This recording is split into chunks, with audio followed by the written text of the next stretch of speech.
Yo, just want to show you guys my PT99, Taurus PT99, how it works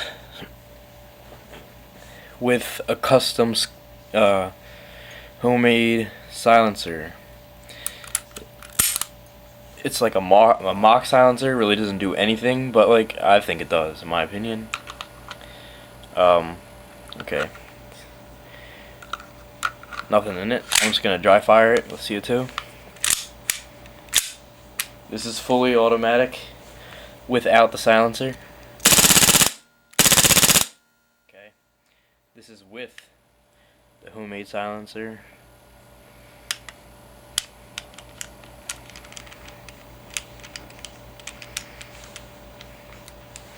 This is with the homemade.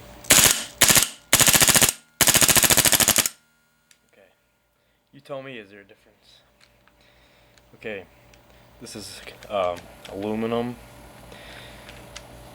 My gun didn't have this in it yet before, but I threaded it so I could screw it in. So now basically any pistol silencer would fit in it now. So it's just made it look cool. I'm thinking about making it black instead of chrome or whatever, because I don't really like the way it looks. So, peace out.